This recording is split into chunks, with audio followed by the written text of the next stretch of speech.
potensinya di orang ini. Dia pakai talit. Dia berdiri, saya masih di mimbar. Berdiri. Roh jahat itu udah bermanifestasi. Jadi hati-hati dengan atribut-atribut yang kita pakai. Bisa benar, bisa tidak juga gitu. Ya. Jangan kita menganggap bahwa kalau sudah menggunakan atribut Yahudi atau atribut yang mungkin kita anggap biblikal, lalu udah segalanya gitu. Nah, Israel menghadapi musuh-musuh yang kelihatan dan menghadapi lawan-lawan yang tidak kelihatan. Dan sampai sekarang masih terjadi. Di dalam persekutuan kita perlu waspada. Kenapa saya singgung sejauh ini ya? Karena peristiwa-peristiwa yang ditulis dalam kitab suci, itu peristiwa-peristiwa yang ada di Ibrani. Paulus pernah menemukan ada sekelompok imam, ya sekeluarga imam, yang menggunakan nama Yesua, bukan nama Yesus ya, menggunakan nama Yesua. Lalu dia melakukan satu tindakan untuk melawan kuasa-kuasa kegelapan. Apa yang terjadi? Malah dia diserang. Di Alkitab judul itu anak-anak Skewa. Itu keluarga imam. Keluarga Hebraik banget ya. Yudaik banget. Dan dia menggunakan nama Yesua.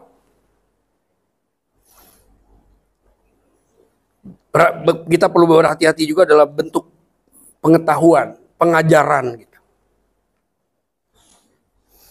Karena dalam gerakan akar Ibrani itu ada juga yang mengajarkan bahwa Hashem itu menjadi manusia. Itu bukan di Injil. Tidak ada di Injil seperti itu. Itu bukan ajaran di dalam Yesua.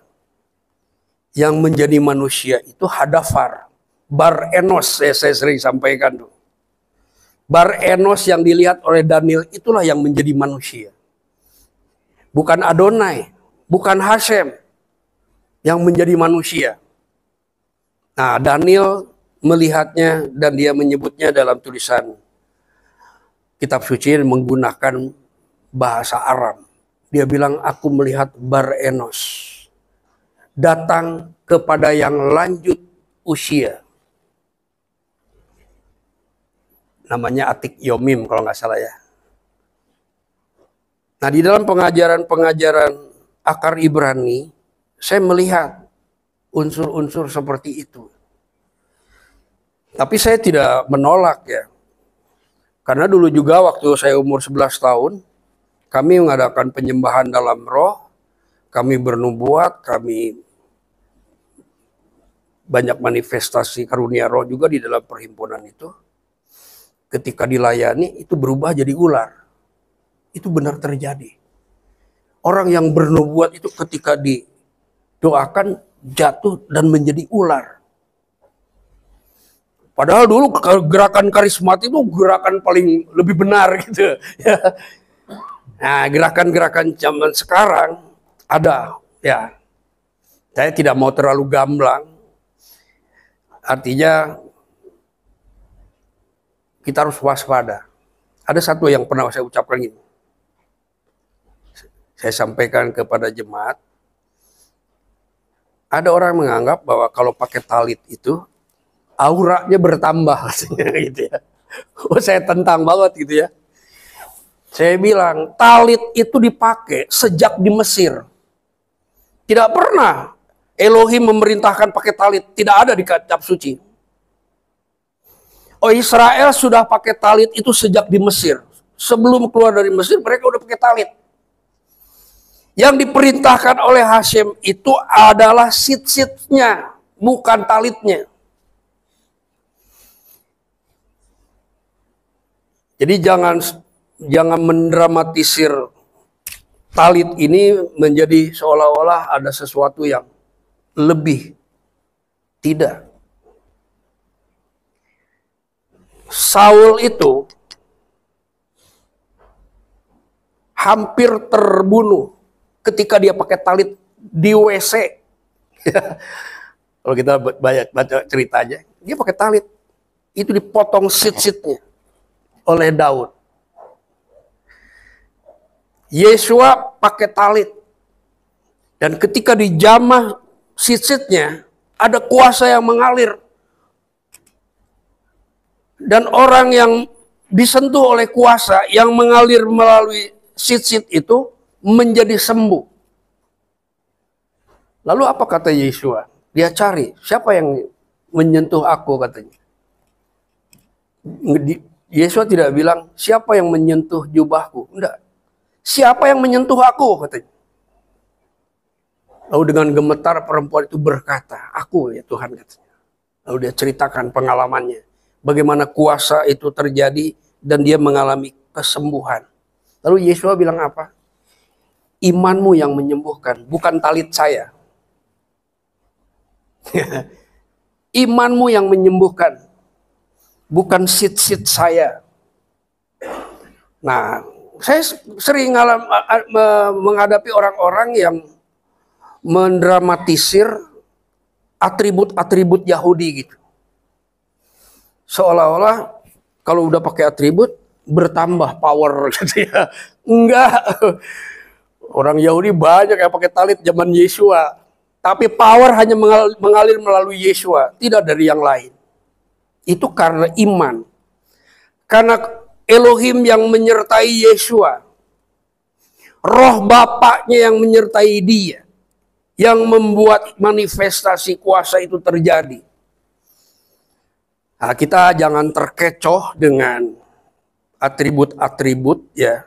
Kita boleh saja hanya untuk berekspresi, untuk pengetahuan ya, untuk style ya. Jadi kalau saya pakai ini talit yang paling kecil. Saya beli di Yerusalem ya.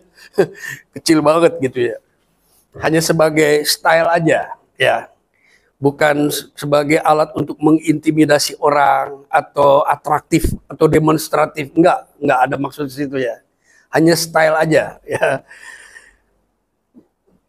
Karena saya itu udah pernah pakai dasi sejak belajar di Mesianik, saya nggak pernah pakai dasi lagi gitu. Jadi untuk melengkapi lagi, saya ada talit yang besar dari bulu domba ya, besar. Tapi itu saya gunakan untuk hal-hal yang dimana saya ingin mengekspresikan iman gitu. Kita jangan terkecoh dengan gaya hidup yang sebenarnya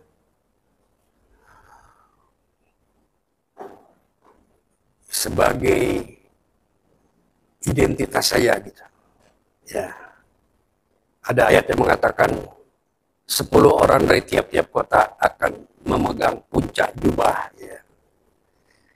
Memegang puncak jubah orang Yahudi. Kenapa dia pegang begitu? Dia bukan mengkeramatkan sit-sit, tidak ke situ arahnya. Ya. Mereka pegang itu untuk menunjukkan bahwa Anda punya identitas Torah. Ya. Dan kami tahu Elohim menyertai kalian. Itu yang membuat kami mau bekerja sama dengan kalian. Gitu. Jadi tidak mengkeramatkan atribut. Nah, iblis pandai sekali memainkan ini ya. Saya juga pernah terjebak ke situ ya. Saya merasa merasa beda gitu ya. Enggak, ternyata bukan ke situ arahnya. Atribut-atribut yang kita pakai. Nah, jadi yang paling penting tujuan-tujuan Tuhan akan terlaksana ketika roh Tuhan itu turut bekerja di situ. Tujuan-tujuan Tuhan untuk kepentingan Israel itu dimanifestasikan melalui Bileam karena ada roh Elohim yang menghinggapi Bileam. Nah, begitu juga dengan seluruh pelayanan kita. kita harus berdoa, memohon supaya roh Tuhan menyertai dan memanifestasikan kuasanya di tengah-tengah pelayanan kita. Diberkatilah Ha Elohim Avinu, Bapa Tuhan kami, Yeshua HaMashiach, yang dengan rahmat yang besar telah melahirkan kami kembali kepada satu kehidupan yang penuh pengharapan oleh kuasa kebangkitan Yeshua HaMashiach dari antara orang mati. Biarlah kiranya kuasa kebangkitan Yeshua HaMashiach bekerja di dalam kehidupan kami yang percaya